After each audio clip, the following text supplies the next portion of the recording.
Hello दोस्तों, नमस्कार। आज हम बात करेंगे कुछ नया। एक आम आदमी को जरूरी है 3 नए कानूनों के बारे में जानना। जैसे कि आपको पता है बीएनएस है, भारतीय न्याय संहिता। अब सभी लोग इसे जानते होंगे। कौन से हैं नए 3 कानून, आइए देखते हैं कौन से हैं नए 3 कानून। फर्स्ट है आईपीसी, जिसे हम जानते थे द इंडियन पैनल कोड। अब ये बन गया है भारतीय न्याय संहिता बीएनएस। आइए नेक्स्ट है सीआरपीसी, जिसे हम सीआरपीसी के नाम से जानते थे। उसकी जगह अब क्या हो गया है, भारतीय नागरिक सुरक्षा संहिता बीएनएसएस। आइए तीसरा कानून क्या है भाई। देखिए, इन कानूनों को जानना क्यों जरूरी है, वीडियो के एंड तक बने रहें, अभी आपको पता चलेगा क्यों जरूरी था। एक आम आदमी को कानून जानना इसेंशियल है। आइए देखते हैं। एक है आईईए, जिसे आप जानते थे इंडियन एविडेंस एक्ट, उसकी जगह हो गया बीएसए, भारतीय साक्ष्य अधिनियम। आ जाइए, फिर से एक बार बता दूं, आईपीसी नहीं होगा, बीएनएस होगा, सीआरपीसी नहीं होगा, बीएनएसएस होगा, आईईए नहीं होगा, बीएसए होगा। ठीक है, आ जाइए। कुछ इंपॉर्टेंट पॉइंट्स हैं जिनकी मैं बात करूंगा। अच्छा, ये कानून की जो मांग थी, वर्षों से की जा रही थी। अंग्रेजों के जमाने में ये कानून बनाए गए थे, आखिरकार ये चेंज हो गए।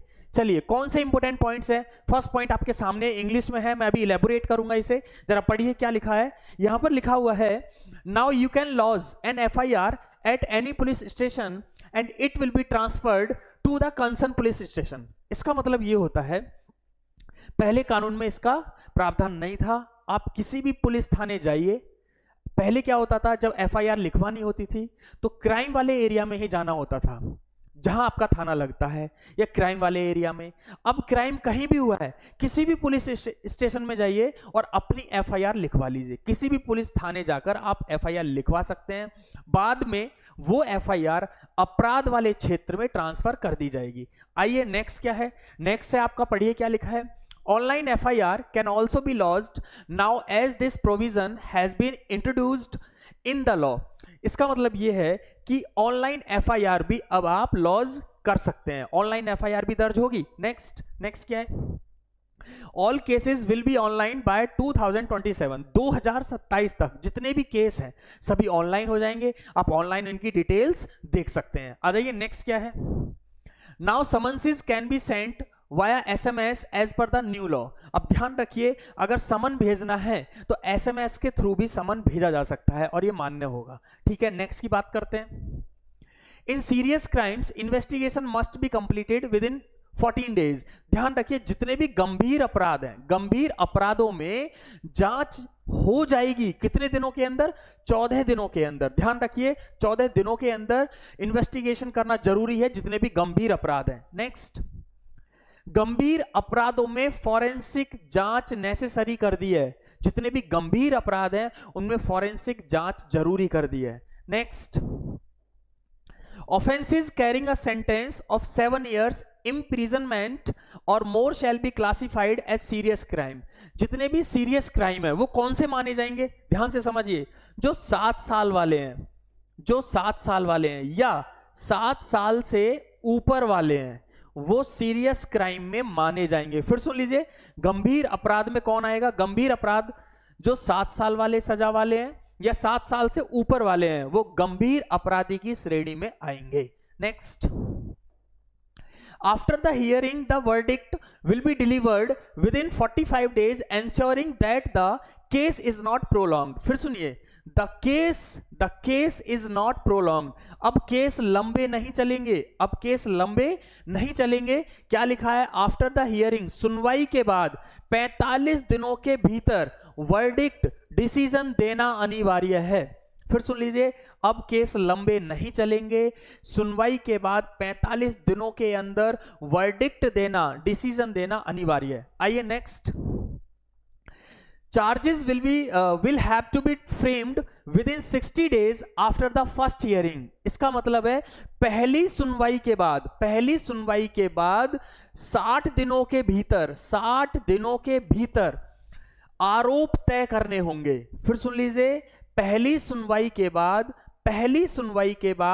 60 डेज के अंदर, 60 दिनों के भीतर आरोप तय करने होंगे, चार्ज फ्रेम करने होंगे। नेक्स्ट, अब राजद्रोह नहीं चलेगा है। अब राजद्रोह की जगह क्या हो गया है, देशद्रोह हो गया है। देश के खिलाफ बोलने पर देशद्रोह लगेगा। अगर भड़काऊ भाषण दिए तो 3 साल की सजा होगी। अगर धर्म के खिलाफ बोलेंगे तो 5 साल की सजा होगी। Next, the punishment for dowry death ranges from a minimum of 7 years to a maximum of life imprisonment। इसका मतलब यह है दहेज हत्या में 7 साल से लेकर आजीवन कारावास का प्रावधान है।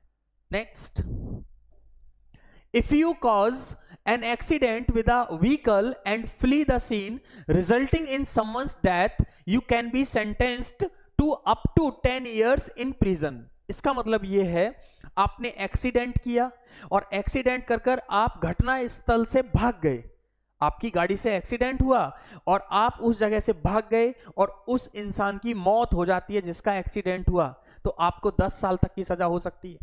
Next, only the court will have the authority to confiscate property as this power has been withdrawn from the police। ध्यान रखिए, अब कुर्की का अधिकार कोर्ट को है, पुलिस को यह अधिकार नहीं है। ध्यान रखिए, पुलिस से यह अधिकार नहीं है, विड्रॉ कर लिया है। अब कुर्की का अधिकार सिर्फ कोर्ट को होगा। चलिए नेक्स्ट, अब देखिए ये कुछ इंपोर्टेंट पॉइंट्स थे, मुझे लगा कि आपको बताना चाहिए, एक आम आदमी को जानना बहुत जरूरी था ये कानून।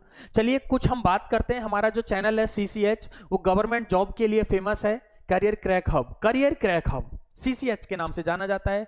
SSC, bank, NDA, CDS, FCAT, किसी भी गवर्नमेंट जॉब की तैयारी करेंगे, फिलहाल सारे कोर्स फ्री हैं। अगर इंग्लिश करना चाहते हैं तो समझिए ये प्लेलिस्ट बनी हुई है, ग्रामर की प्लेलिस्ट बनी हुई है, इडियम्स का प्लेलिस्ट है, वन वर्ड का प्लेलिस्ट है, सेंटेंस इंप्रूवमेंट का प्लेलिस्ट है।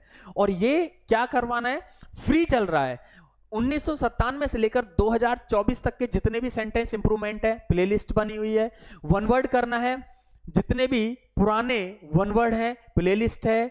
अगर आपको इडियम्स करना है सभी की प्लेलिस्ट है। डे 1 से आप नोट्स बना सकते हैं और ग्रामर के 20 टॉपिक डे 1 से पढ़े हुए हैं, फ्री कोर्स कर सकते हैं। SSC CGL का फाउंडेशन कोर्स है, फ्री है। CCH पर फिलहाल फ्री है, आगे पता नहीं, अभी तो फ्री है। तो आज की वीडियो में बस इतना ही। चैनल को लाइक करें, शेयर करें, कमेंट करें, सब्सक्राइब करें। आज की वीडियो में बस इतना ही था। नमस्कार।